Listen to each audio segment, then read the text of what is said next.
on Sunday dawn, we all woke up to what possibly could be the biggest upset in any internal partisan political elections in Ghana's history, possibly, which is the emergence of a new general secretary for the New Patriotic Party. And the big task, the only question on their minds after they won, he, of course, together with the new leadership, was 2024, an attempt to do what no party before them have done before, an attempt to break the eight. And so today, we are going to be speaking to this man, Justin Frimpong Kodia, JFK. And if you missed it, this is how he won. He won with 2,837 of the delegates' votes cast, that is 51.34%, against the former incumbent, John Bodu, 2,524 votes. That's 45.6%. And as I've said, it was a major, major upset. Many people, including myself, never saw this coming until very late. That is Friday night into Saturday morning before we got hint that he was going to pull the major upsets. And so tonight, John Bodu is no longer in the picture. He is the man of the hour. He's my guest tonight. He's in the studio with me here in our studios. That's him there on my screen. He's my guest tonight. We're going to have 1 hour. I know many of you don't really know him. I know after he won and we're analyzing, some of you were telling me, but where did he come from? Listen, he's been there. He's done that. He's done student politics for years. Tonight, he will tell us his story and how he managed to pull this off. You want to stay with me for this after the break. Justin Frimpong Kodia is my guest on PM Express.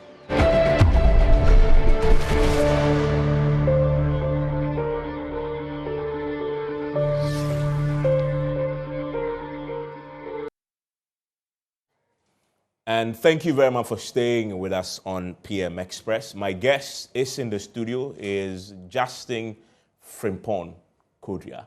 That's JFK for short. Thank you very much for agreeing to do this. Let me start by asking you, have you recovered? Evans, let me take this opportunity to greet our viewers who are watching us at this time of the night.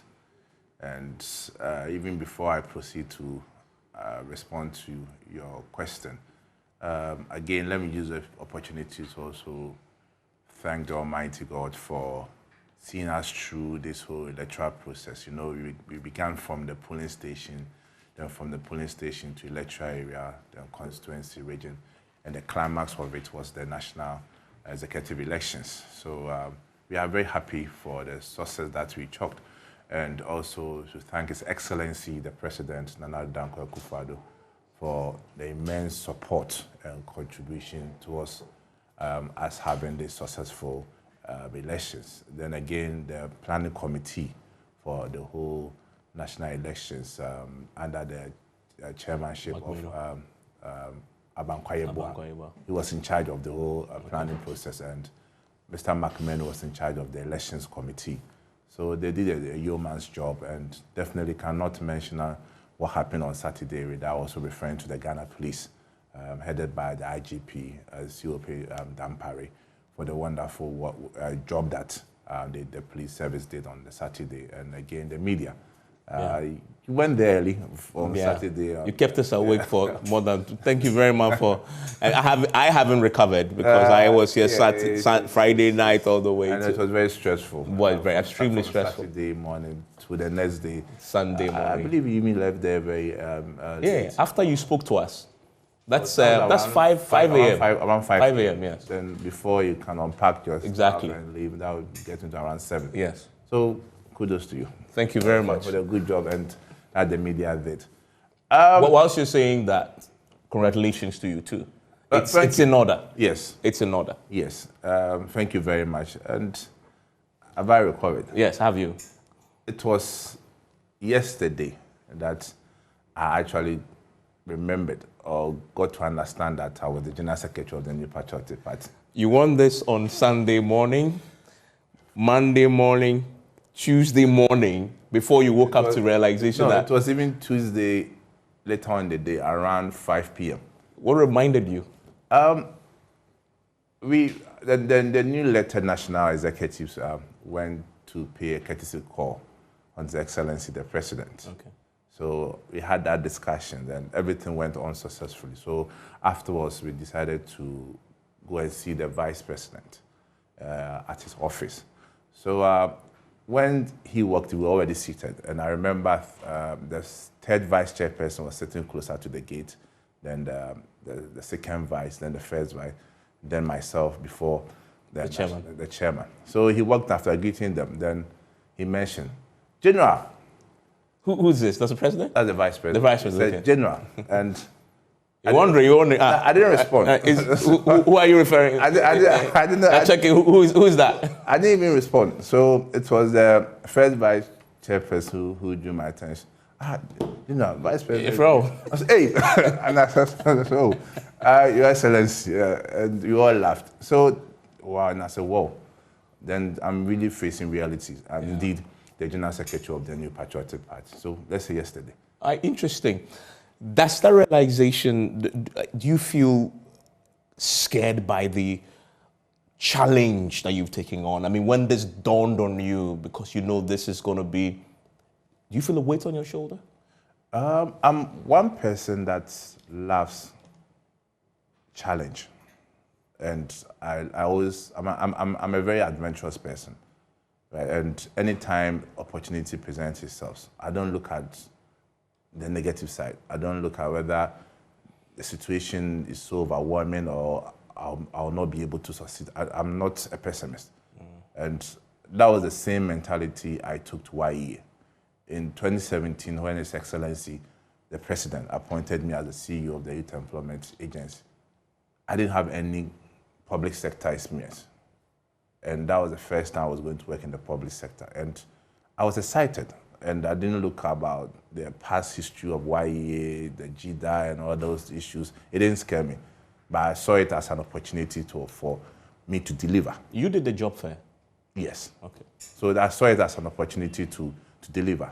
So right from day one, I tried as much as possible to understand the operations of the agency by getting the act that established the YEA and its subsequent allies to understand how YEA works. And once I read it and I became convinced about the modus operandi of the agency, then I knew where the issues were and how to prefer solutions to those issues. Yeah. So I'm one person who is not overwhelmed by situations. Okay.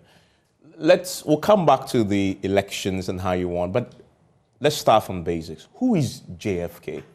I must admit, up until Friday evening, in our books, you were not the bookmaker's favorite. In fact, you were a massive underdog. Do you accept before the election? Do you accept that before the election night, you were an underdog? No. Okay. We'll come to why no shortly. I'll definitely return to that question though. But who is JFK? Who are you? All we knew about you was Ashanti Regional Youth Organizer, a lawyer, and YEA Chief Executive. Is that all? Definitely not. The full name is Justin Kodua Frimpong. Justin, so JKF. JKF. But for the... It has a ring to it. Yes. And then there's a famous US president. That's it. Okay. So it's a matter of arrangement of the name. Okay. So we interchange it to Justin Frimpong Kodua to make it sound JFK. So part of the branding of the work that my team did. And I'm someone that's, when it comes to the New Patriotic Party, for my family tree, like my grandfather was Ashanti Regional Chairman of the New Patriotic Party. Okay. And another grandfather also became the Regional Secretary of the Ashanti Regional New Patriotic Party. Okay. And I quite remember back in my early years, 12, 13 years thereabout, I think somewhere 1996, where I used to stay at Ashtown. There was a a place called Abbey's Park, very closer to my house, and that was where anytime when people go for a rally, go for a float, they'll come and end at that point and organize a rally. So at that point, they will normally start from Swami Roundabout, those who know Kumasi very well, and they'll be singing and drumming from that point to Abbey's Park. So what we used to do was that we would leave the house and walk, sometimes barefoot, to go and meet them at the Swami Roundabout, and we'll be singing political songs with them and march all the way to Abbey's Park. So this is when you were a teenager? Yes. Okay. That was when. So I quite remember that local song that we used to sing, and if you permit. Yes, go on. This is the local language. To JJ Maya Kofo, to JJ Maya. Okay. To JJ Maya Kofo, to JJ Maya. Ose womai,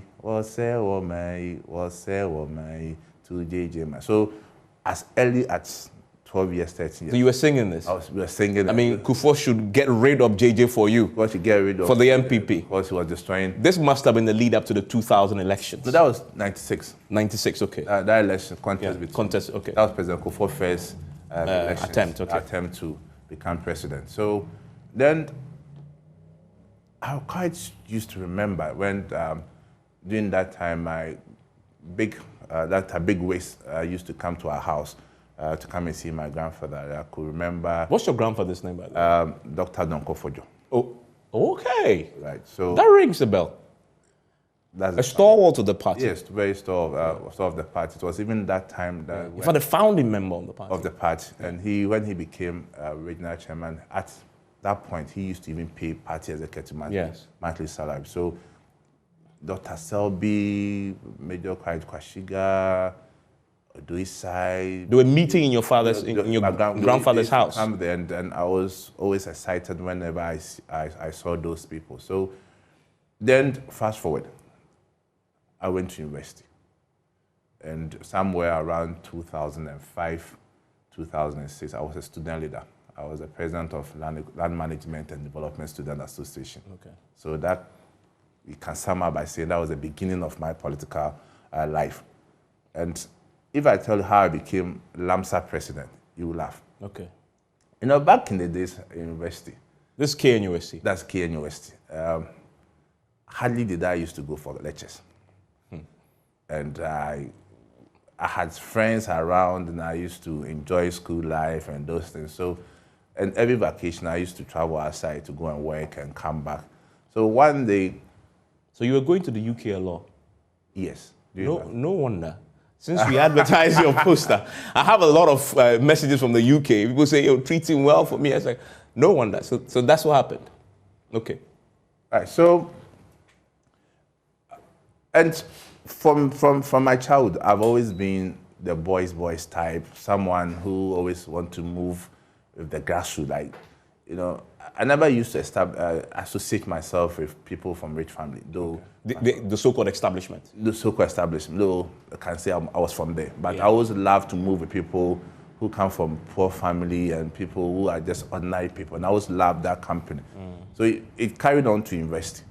So during my university days, I had my friends around were people who were just normal people from just average family and those things. Anytime I used to travel, even if I get something, I'll be paying some of them their school fees for them, and anytime we go out to eat. You were paying school fees? Yes, as university? As university, yeah. When you were just the head of the land? Yeah, that was even before I became the LAMSA president. So I had friends. So people will go out or we go and eat, or I'll make sure I pay for them, and always kept the friendship together.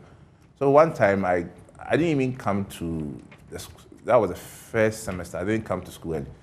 And one of my friends, they approached me, and he approached me and said, there's a nickname, but I won't say it here. Please, if you know that nickname, send it to me. I won't say it. Send it to me. If you send it to me, I'll give you a reward. I will say it. So, why? We've sat down and, your friends, we've thought about it, that if you contest for LAMSA president, you will win. Okay. So I looked at the person and told them, you are not serious.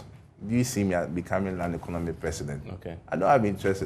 I want the school to be back here so that I can travel and go. You're going to do your papa in the UK. Papa and come. But then it started getting momentum. A lot more people kept telling you to contest. Telling me to contest and those things. And before I realized, they have gone to pick my nomination form. For you? Yes, fill the form and even sign as if I'm the one who has signed. Taking the passport picture out. I don't know how they even managed to get it. And they are filed. Okay. They paid for you? They paid for it, like for me to go and contest. So that was the beginning. Then I became LAMSA president. Then 2005, 2006, it was just like around this time when President Kufuor has won his second term and the party has started the process to get a successor. And His Excellency Nana Dankwa Akufo-Addo came to Kia University. At that point, we were having investiture of Otumfuo as the chancellor of the university. So they arranged for some student leaders to go and meet the Minister for Foreign Affairs, which was Nana Dankwa Akufo-Addo. So after talking to us and also asking him certain questions, he became so fascinated. And I quite remember vividly what he said. Young man, you sound very eloquent and you have so much energy in you, and I like that. I want you to be part of the young people I'll groom in the party and also to support me in my campaign. So this is a personal interaction with Nana Dankwa Akufo-Addo? Yeah, then, okay. As Minister for Foreign Affairs. So he spotted you? Yes. But you were in the midst of everybody else? We're friends, so how did he pick you out? At that time, I was very vibrant and very outspoken. Like, interesting. Not today. That's I see. You become a bit okay. Something has tamed you. I don't even know how it happened. So then right immediately after university 2006, when I completed land economy, I joined.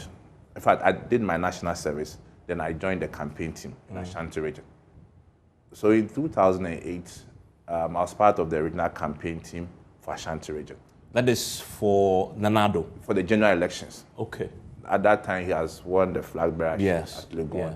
And we are talking about the main 2008 campaign. That is very interesting. So even at that time, Nanado had spotted you as a talent? Yes. I see. And brought you into the fold? Brought me to the front line in Ashanti region. Okay. But then you didn't hold any position? You were just part of the general campaign? Part of the general campaign, assisting. And I came to the limelight when they made me the head of coalition for the Ashanti regional elections. The national election? National election. Head of coalition? Yes. At what age? Because to think about it, that is such a big responsibility. That was maybe around 23, 24, around that age. 23, 24. And you were the head of the NPP coalition for the Ashanti region. In 2008 elections. And I quite remember vividly people that I worked with, the late Dr. Kwame Amakhodufo, Mr. Collins Dudubonsu, whom I see as an uncle, the then regional minister who was also late, Honorable Uswansa. Also, I remember that meeting, Honorable Kandapa, he was then the Minister for Defense. And Honorable Eugene Entry, the MP for Subin. So they all met and agreed that no, they see me as a very sharp person who loves figures and analysis and that playing with data. So I should do the coalition. Wow. So we did the coalition, and at the end of the day, we lost the elections. Yeah. Then in the second round. In the second round. Then somewhere 2009, there was this man, F.F. who was the Ashanti Regional Council of Elders. Was the Ashanti Regional chairman of the party. Yes. So he was the chairman when we won the 2000 elections and 2004, but he lost, I think, 2004, 2008. So he was coming back again. Then he had that close relationship with me and stated that, he's going to Accra, so he wanted me to escort him. He didn't tell me whom or what he was going to do in Accra. All that I realized that we were in Nima, and we went to then Nana Dankwa Akufo-Addo's house. So when Nana saw me, he vividly remembered the face. Nanado does that. I'm told he when he likes you and you make an impression, he never forgets the face. Yeah, so he will pick you out from a crowd. He just saw me, and the first thing that he could say, Kodia, we lost the elections. He actually remembered your name. Yes. He said, Kodia, we lost the elections. Now, We are both unemployed. Interesting. He just said it like that, and we all just laughed and said, Nana, yes, indeed, it's true. Then he asked me, what is it that I want to do? And I was very honest with him and told him that I'm someone who is interested in politics and I want to pursue politics as a career. Then he advised me then, that was 2009, that if I'm interested in politics and it's something that I want to do as a full-time career or job, then why don't I go to the law school? Okay. And for that one, you have a backup profession so that you don't need to rely on someone to give you employment. And the moment you get into politics, you are tainted. And if you are not careful and the government loses elections, people will be uncomfortable to employ you. But if you're a lawyer, you can be self-employed. You can be self-employed. So he is the one who advised me to go to the law school. So that's interesting. So that career path was Nana Addo Dankwa Akufo-Addo who mentored you to do it. Yes. Who told you to do it, and you took his advice. Yes, I took his advice. And in fact, the first term, my school fees, he paid for it. Okay. And now you pay your first term school fees at KNUST. At KNUST. That must have been 2019, 2020, no, 2009, 2010. That was 2010. Okay. So that's how I went to the law school. Wow. And in fact, it's one of the best advice anybody has ever given to me.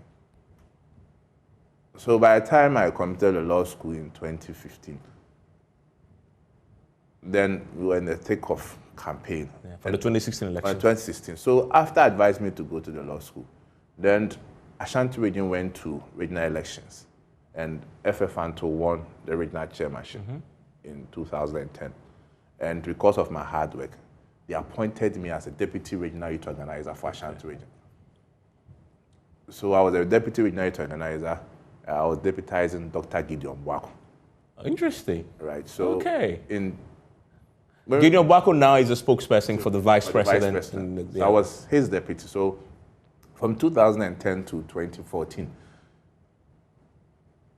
4 years, we mobilized the youth in Ashanti region and worked very hard. But again, we went to 2012 election, and I was in charge of the coalition of results for Ashanti region again, and we lost. Yeah. So at that point, when we went to 2014, Gideon decided not to contest again. So you contested? So I contested and won the election. So that's how you became the Ashanti Regional Youth Organizer? Okay. In 2014. And at that time, I refer to it, we had the golden age of youth organizers in the country under the able leadership of my own good friend, Samuel Oku. He became the national youth organizer. I was a youth organizer for Ashanti region. Abronye was a youth organizer for Bono Ahafo region. And a couple of the youth organizers, Alaji COP for Northern region. So from 2014 to 2016, we worked very hard. We worked so many policies and programs that we introduced.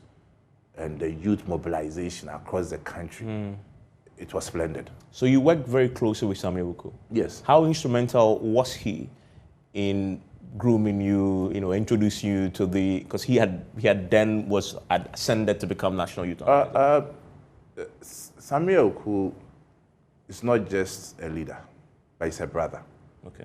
Samuel, hardly do you meet people of Samuel's nature. Very selfless, very caring, and always cautious to see the welfare of people. Like, he's always there for you, always want to make sure things are done. And he's someone who doesn't mind doing things to make people happy, even at the expense of his happiness. Yeah. So that's the kind of leader that we had. And he was able to rally all of us around, made us all feel important. And anytime there was programs, Samuel always gave us the exposure. Okay. That's the kind of person. So you benefited from that? Definitely. Okay. Let me return to a question I asked you. Now let's get to the elections that brought you to become the General Secretary. Now we understand who you are. I asked you the question, so did you accept before Saturday that you were the underdog? You said a categorical no. Why? Because everybody else thought you were. I mean, those neutral watchers thought you completely were an underdog. You said you knew you were an underdog. No. Why? Because at the end of the day, elections is about strategy. Elections is about understanding what the electors want and providing or preferring answer or solutions to it. This is a party that came into government in 2016 with overwhelming parliamentary seats, 169 seats, as against the NDC, I think 106 or so. Yeah. And a vote difference between the NPP and NDC, over 1 million votes. Yeah. From 2017 to 2020, the kind of programs, policies, the magnificent infrastructure development that this government introduced, many of us were convinced that if not for anything at all, we are going to maintain our 169 seats or the 1 million vote difference. After introducing free senior high school, one district, one factory, one constituency, one ambulance, planting for food and jobs, and NAPCO, no government in the history of this country since 1992 has been able to introduce those flashy programs in his first term. Not even President Kufuor's. President Kufuor's major flashy programs came in the second term. The free maternal care, national health insurance, school feeding, capitation grant, even the YE, and those came in the second term. But President Kufuor's programs came in the first term. So we're very confident. Then we went to the elections from 169 to 137.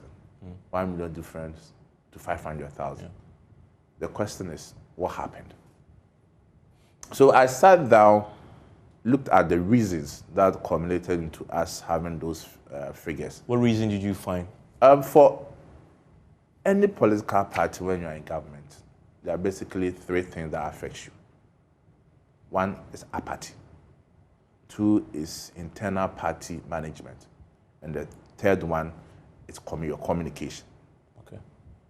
And going around, listening to the concerns of many party faithful, they felt there was a gap between the grassroots and the party's hierarchy. Some also felt that there was a gap between the party and also the government. And some also felt that there was no accessibility between them and the party hierarchy. So those were the major concerns that they had. And definitely when anyone supports a political party, it has aspirations. Yeah. It has expectation that should the party wins, I'm likely to get A, B, C, D. Okay. And the truth of the matter is no government can be able to satisfy the needs of everyone within even 4 years or even 8 years. So what do? You manage those expectations and you give them hope that though you have not gotten anything, there's hope for you. Okay. So that's both grassroots supporters of the party who had helped you win? Yes. And then, of course, then you are projecting it to the national as well. The national as well. So going around, I highlighted on it, and they agreed with me. So they identify with that message? With the message. So in other words, there was an agreement that somehow the base had been neglected. That was the feeling. Okay. Right. And it's based on the expectation I'm talking about. So, and they also saw me as someone who was closer to them. Per the work I was doing at YE. Anytime I was dealing with various political parties, NPP, NDC, going to parliament, dealing with the majority, dealing with the minority, and dealing with the presidency and other institutions, also particularly the youth, because YE is a youth-related institution. So they had that confidence in me that should I become the general secretary of our party, many of their problems, many of their issues, I'll be able to speak for them, okay, and also to find solutions. So you can fix this disconnect that they felt between that base and the leadership at that time. They felt there's a disconnect, and they think you could re-establish that link. And based on the message, okay, and identifying the problem and also providing the solution. Okay. That, okay, this is the situation, this is what has happened, and this is the reason why there was this apathy. When I become general secretary, I'll do A, B, C, D. Some I know you agree, I cannot say it here. So that message, they bought into it, and they had the belief, and still have belief, that the thing that I've said, I should be able to deliver. Then the second one has to do with internal party management. You know, political parties are formed to espouse their ideologies and policies, and also, most importantly, to win elections. And as you agree with me, election is not an event. It's a process. And every process is very important. So there were certain mistakes that we made prior to the 2020 elections. Such as? Right. For a political party, being able to identify problems at various structures, be it from polling station, electoral area, constituency, even region, even national, is very key. We have 275 constituencies. In the 275 constituencies, there were certain constituencies which had issues. Some also span from the relationship between the constituency executive being among themselves. Some also span from the relationship between them and the members of parliament. Some also span from the relationship between the constituency and our MMDCs. So how did we resolve those issues? How did we identify those issues? Okay. So those are part of the... So those issues, from everything you've said, the grassroots felt it wasn't, in terms of party, it wasn't fixed. They were not resolved or managed to the satisfaction of... To some extent. Okay.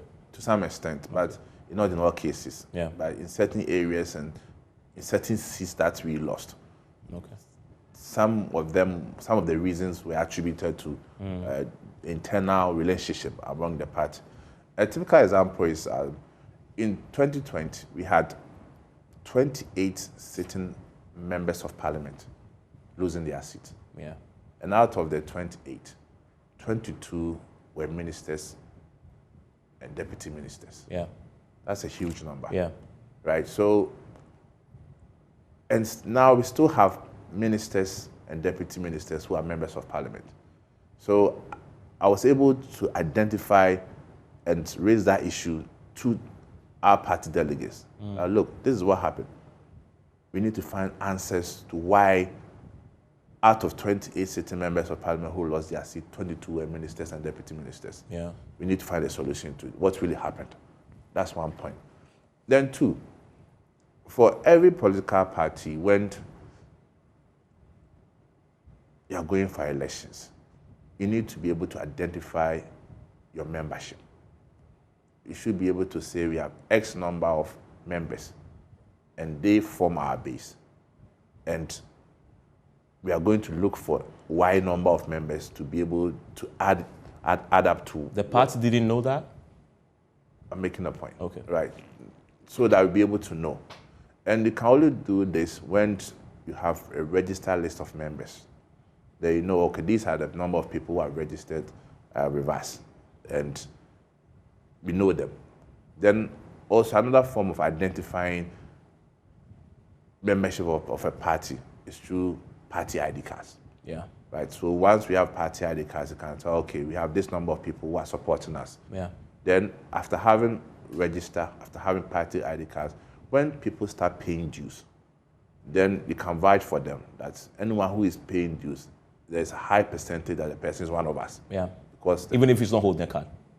Right. Yeah. So the person is committing himself to the funding and also of the party. Yeah. So those are the things that I talked about. That we have been attempt to make party cards, but for some time now, party members have not had party cards. So by God's grace, if I should become general secretary, these are the things that we are looking at. So those were part of the issues that I So raised. fundamentally, the delegates understood that you understood the reason why you lost so many seats in parliament and why you lost so much votes from 2016 to 2020. They felt you understood the problem and you identified with their issues. Would you put it down to that?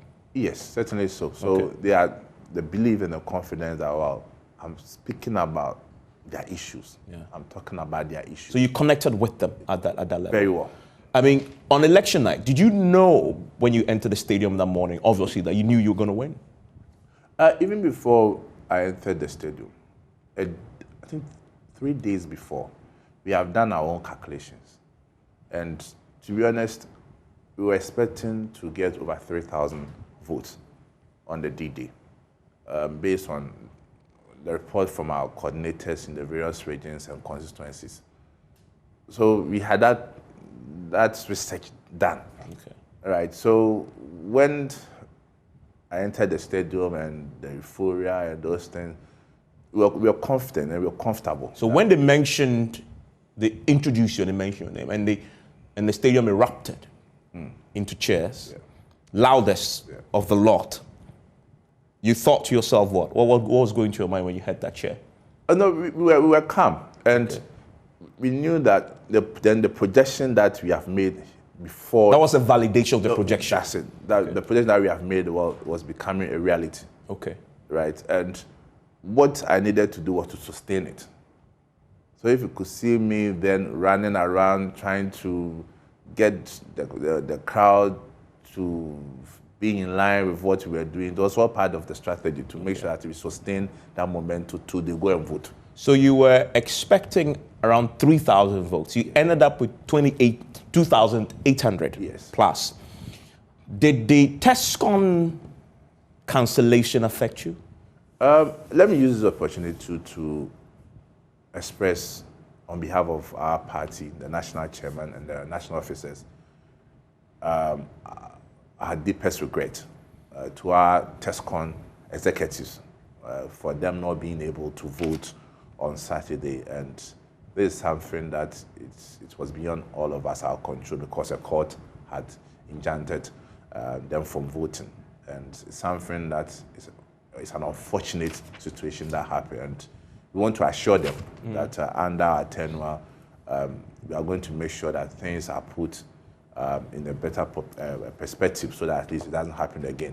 So I will apologize to them. But for me, we were very confident that if TESCON had voted, we could have gotten about 70 to 80% of that vote.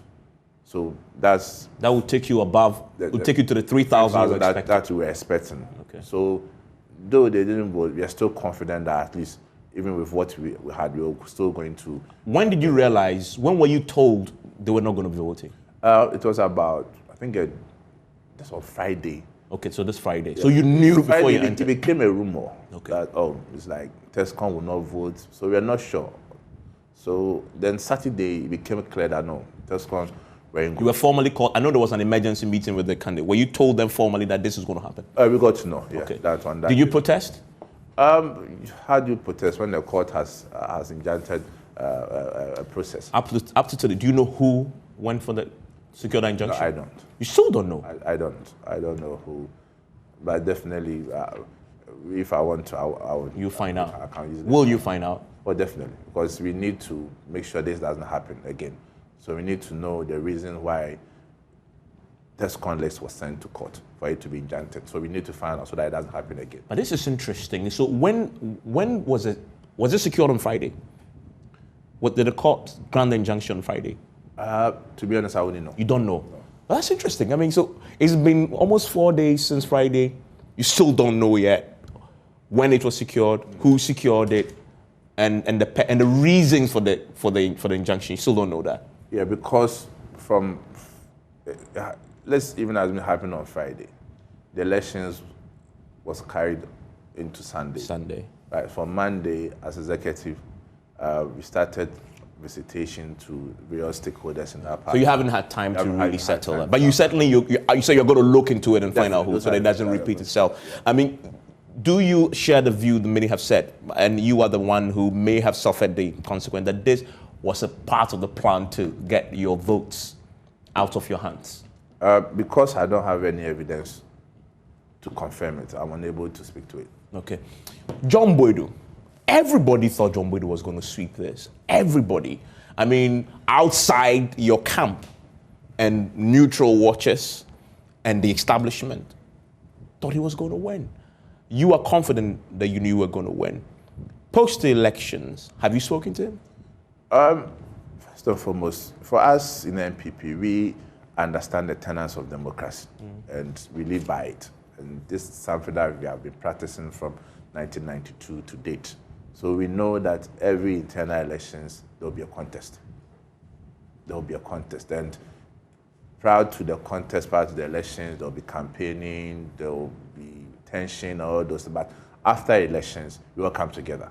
So yes, on Sunday, I called my senior brother. So you called him? I called him on Sunday in the afternoon. I knew he would have called me, but I felt, no, I should take that initiative to call my senior brother. To also congratulate him, because for him to be in the helm of affairs for two terms, particularly in 2016 to 2020. He has done a yeoman's job. Yeah. And I also reassured him that he'll still have a role to play in our party. And any time that I need advice and I need support, I always reach out to him, which he happily also accepted. And for my part, I'm very fortunate to have 4 former general secretaries. My brother John Bodu, my mentor Dambotre, Ohinto, and Kwabena Japan, they are all there. Okay. So at least I have the privilege of consulting these people to make sure I succeed. But one thing that I also need to send a signal out there, that the elections are over. And as a political party, we need to come together and look at the bigger task that lies ahead of us, which is the 2024 elections. And we are talking about breaking the 8. Mm-hmm. It's not a joke. Yeah. Because since 1992, every political party, the maximum that you can have is 8 years. Yeah, in fact, I'm going to come to that because that was my theme for tonight. But this John Bodu thing. So when you called him, you assured him that you'll be tapping into his knowledge and expertise? Yes. You'll be tapping into that? Yes. And what did he say? Yes, and he gladly accepted that he agrees with me that as a party, the delegates have spoken. He's a true patriot, and therefore, anytime I called on him for assistance, he will readily give it out. So you work with John Bodu going forward? In fact, I'll learn a lot from him, not just work with him, and because he has been a general secretary before, and he understands the job, and it's good I'll work with him, so that even where he made mistakes, I will not repeat it. Mm. Did he congratulate you, though? Oh, yes. Okay. He wasn't better? No. You know, John is a very matured and experienced person, and he understands the nature of our politics. And the conversation was a very friendly one. Mm. And it's not going to end there. During the course of the week, we've scheduled to meet to also compare notes and for proper handover to be done. And he's someone that I easily relate with. So it's not because of this that our relationship will fall foul. Let me ask you a few uncomfortable questions. You know, the elections on that day, there was a lot of rumors. In fact, it was Asabi who alleged that people are paying bribes, people are paying delegates. Did you pay delegates any money? I don't know what you allegedly saying that Honorable Asabi stated that people were paying bribes and those things. I don't know. But for what I know is that in going for a contest, definitely you move around. You go and talk to people, you invite people to come and meet you. And definitely someone sitting in his or her own comfort home, you invite the person to come. Definitely when the person is going, give the person transportation. Right? That is when you go to campaign? Yes, that's when you're meeting them, when you're having discussions with them. Okay. So those are the things that happens. And that is why we say politics has become, and now it is a bit expensive because going around your fuel and those kind of things. So it's also become part of the cost of going for elections. Okay, but you have a huge 6,000 plus delegates list. Mm. And if you are going to every region to campaign, and obviously difficulties, you can't meet them wherever they are because then they will expand your costs and you're giving transportation. That is taking you in the millions just to campaign for the national elections. It depends on how you see it because some of us were doing constituency by constituency. Okay. Just to make it easy. So you're not doing regional level. You were going into the constituency. And so you're meeting smaller groups of delegates. And that was for a good reason. You know, you cannot just become a general secretary when you don't know where various constituencies are located. Okay. At least you need to know where they are and also to know their state. Some places that I went to, they didn't have constituency offices. We had to meet them at some church premises, some at hotels and those. At least it gives me a fair idea of the nature of the problem in some constituencies across the country.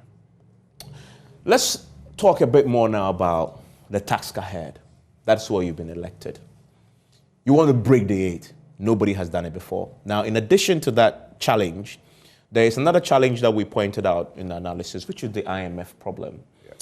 And if you look at the Fourth Republic, any time a party in power had gone to the IMF in their second term, they lose elections. Anytime it's in the Fourth Republic. Anytime they go in their first term, they win. In your case, you've gone a second term. So if you want to follow that trend, then prediction is you should be losing the 2024 elections. You're a new crop of leaders. How do you plan on doing this when nobody has done it before? For me, I would like to always situate this with historical facts. One of them is what you stated. But I also look at it from a different angle. Mm-hmm. since 2000, anytime NPP loses elections, the margins are very close. But when NPP wins elections, the margins are always higher. For instance, in 2000, when President Kufuor was winning the second round, he had 56.9. In 2008, when NDC was winning the elections, they had 50.23. Even in 2012, when NDC won the election, they won 50.7. In 2016, when NPP was winning the elections, we won with 53.72. In 2020, when we won the election, we won with 51.30. The reason for this analysis is that when we are winning elections, the margins are very high. NDC struggles to win elections in Ghana, at least from 2000 coming to 2020. So naturally, it tells you that Ghanaians are a bit or more tilted towards the NPP. Because it's difficult for NPP to lose elections. At the backdrop of that, what we need to do from now to 2024 is to make sure that we give Ghanaians hope, for them to understand the situation that we find ourselves in.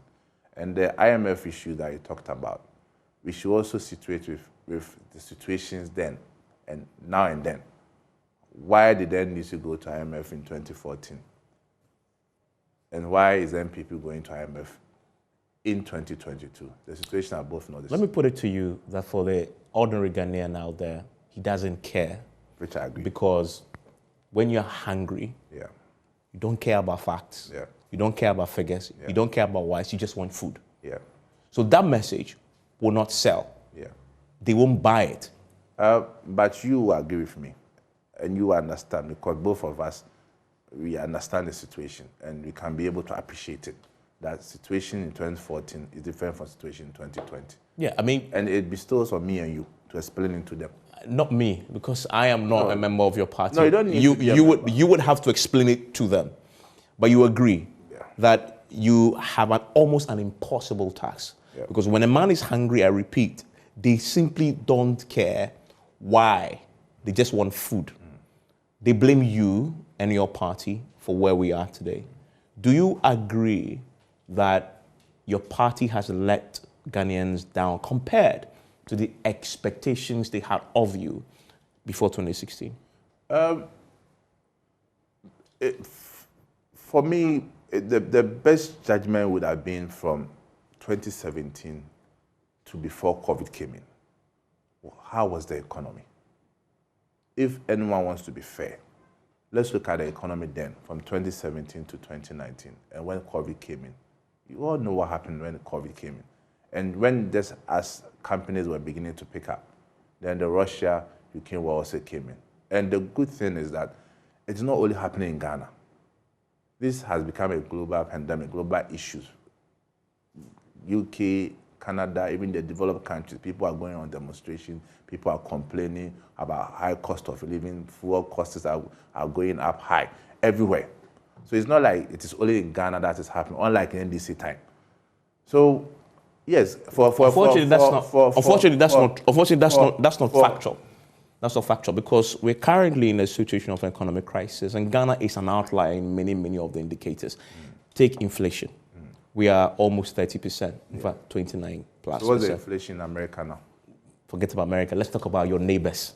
Because you are comparing yourself to something that is not comparable. Yeah. Compare yourself to your neighbor, because then you're the same geographic region, you have the same characteristics, etc.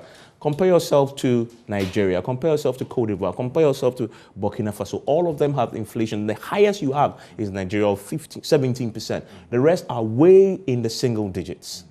You are in almost 30. That's an outlier. If you take the depreciation of the currencies, again, you are an outlier. Definitely, you're doing something that all the others are doing. It was Bawumia who said, how is it that the global crisis have jumped all these countries and it's affecting the NDC? Them same is applying to you today. You have become an outlier. See, but at the end of the day, like I said, you also need to look at the other factors, other indicators also. But even with the situation that we find ourselves in, what is the way out? And for me, I have so much confidence in this Akufo-Addo government, this Akufo-Addo administration. And I can assure you that yes, we are in turbulence time and there's hardship in the country. Nobody can sit and say that there's no hardship. But at the end of the day, we are very confident that the policies that the government has initiated, definitely by the end of the year, getting to 2023, the economy will bounce back. In 2024, Ghanaians, as you indicated, are going to look at their standard of living and they'll do comparison to see what the NPP government has done before they make the decisions. And I'm very sure that when they get to that critical point or critical moment, there'll be comparison to see whether this government has made the effort or this government hasn't made the effort. And based on that, decisions will be made, of which I'm very confident that by that time, Ghanaians will know that the NPP still remains the best political party to lead the country. For you to succeed as a General Secretary, you need the government to do the right things. Yes. Question is, what should the government and its agents' posture be in a time of crisis where majority of Ghanaians are suffering? What should their posture be to help you do the job you're promising you will do? And those are the kind of things I'm doing here. So what the situation that we are facing now is like being in a marriage where you've had a good time before and you're having a rough time. So what do you do to your wife? You're supposed to pamper her. You're supposed to give her assurance. You're supposed to let her know the kind of policies that you are putting in place to make sure that at least you salvage the marriage and also to bring prosperity into that marriage. For now, for us as a government and as a political party, we share the experience Ghanaians are going through. We share the hardship and how they are feeling those things. And we keep on reassuring them that things will get better. Just as we came in 2017 and we were able to put the economy on its feet. In spite of the challenges that we are going, at the end of the tunnel, there is hope. So that's your approach. Your approach is to be is humility and explanation to the people and let them feel like you identify with them. Is that your approach? That's one leg of it, because at the end of the day, we are in a situation like that. Yeah. And but I guess the question I'm asking is the government taking a cue from you, though? If that is your approach, is the government taking a cue? Or should they take a cue? No, definitely. But we've had different stories from the government. From what has been the push? I mean, the posture is that, this is not our fault, it's the NDC's fault. They brought us into this place. Well, I don't know whichever. Dr. Bawumia recently did the speech last week, and he said 2 of 4 reasons we're going to the IMF, 2 of the reasons is NDC. That is what may anger people. No, you must understand the whole context. I don't know which side you are picking your point from. At the end of the day, it was a speech that he made. And he just didn't get up and say, oh, the problem that we are going through is because of ABC. He gave a foundation. He gave a reason to explain why we've gotten to this point, right? And for me, as you indicated, what Ghanaians want to see at the end of the day is that their lives have improved. And that is what this government is committed. And as General Secretary of the New Patriotic Party, whenever I find myself, should I be in cabinet, these are the issues that I'll be pushing for. Are you looking forward to sitting in cabinet? I'm not just looking for it, but it's part of the whole process. That as General Secretary of the Who sits in cabinet? Sit in cabinet. But I believe that there is hope for Ghanaians, and I believe that with the crop of new leadership that we have in the New Patriotic Party, we will support the government to make sure that its policies are implemented, and whereby we have to give advice to the government on issues that we have raised red flags and those things. We'll do so. You have to unite the party, though. You've made peace with John Boydu, as you said. There was no war. No, I get it. I mean, but after there's a reason why you called him. I guess you knew that whatever it is, talk. But there are others who may not feel the same way, because we've had Titus Glover say categorically on our sister station that he can't work with Nana B. He just can't work. I'm sure you've heard that. Well, I think it's a matter of principle. For instance, if I had lost and you have asked me if I should work with John Boydu, I would have said no. One, because if I wanted to be a deputy general secretary, I wouldn't have contested. Do you understand? But John Boydu agreed to work with you when you called him. Yes, for advice. Yeah. But he's not saying he's going to be my deputy. Of course, I get that. You understand? Yeah. So, but he says he can't work under him. That's it. Yeah. So at least it doesn't mean that if Nana B needs information. If the Nabi wants someone to support him, if the Nabi wants to delegate someone to go and work, he will not do it. But the mere fact that he does not want to be a deputy organizer to the Nabi, which I respected. So at the end of the day, talking about unity in our party and uniting everyone, and as I reiterated, the elections are over. And as a political party, we are not contesting among ourselves to win the elections 2024. We are contesting against the NDC. And it will be the joy of every NPP member to see to it that we win the elections in 2024. And that's the approach that this crop of national executive have started, reaching out to everyone. Okay, so you're uniting the base after the elections, whoever is agreed trying to bring. From the polling station to the... So you started the reconciliation effort? We've started that process. We've visited His Excellency the President, we've gone to see the Vice President, Chief of Staff, we are visiting the ex-President Kufuor, we are meeting our parliamentary groups, and very soon we'll zoom to the regions to meet with the regions and meet the constituency to preach the message of hope, a message of reconciliation, which is key at this crucial moment, because definitely any political party that goes into elections, there will be dissatisfaction, there will be disaffection. And that is what you want to cure? And that's what we want to cure, to unite all of us, to work together to win the 2024 election. The next major contest is flag bearer. Yes. There's a rumor I've heard that you are a Bawumia boy. Well, I am an NPP boy. And I've stated it on several networks, and I'll use this opportunity to also state it here. That as General Secretary of the New Patriotic Party, I will not take side in the presidential primaries. Okay. And I'll be an honest referee. I'll make sure that the rules, the processes that leads to us selecting our presidential candidate will be free, fair, and transparent. I take a cue from what happened in 2007, 2008, where at a point in time, the party was so sharply divided. You had party officers supporting candidate A, others supporting candidate B. By the time we were done with the presidential primaries, there was so much acrimony and division among us that we couldn't unite for the 2008 elections. So I'm starting that gospel message to everyone that for me as General Secretary, I will not take side. So it's something I will push through steering committee, NEC, and even National Council, that party officers, particularly national officers, regional officers, constituency officers, should not come out to support particular candidates. Okay. And we should allow... Will you crack the whip if anybody does? Once the party makes rules, once the party makes directive, trust me on that. Okay. We will crack the whip when it becomes necessary, without fear or favor. You seem very calm and not like somebody who would like to crack the whip. Well, I'm calm but very firm. Okay. I mean, so you said you won't tell me your nickname. I'm told it's Okunkom. Is it Okunkom? No, that's the latter days.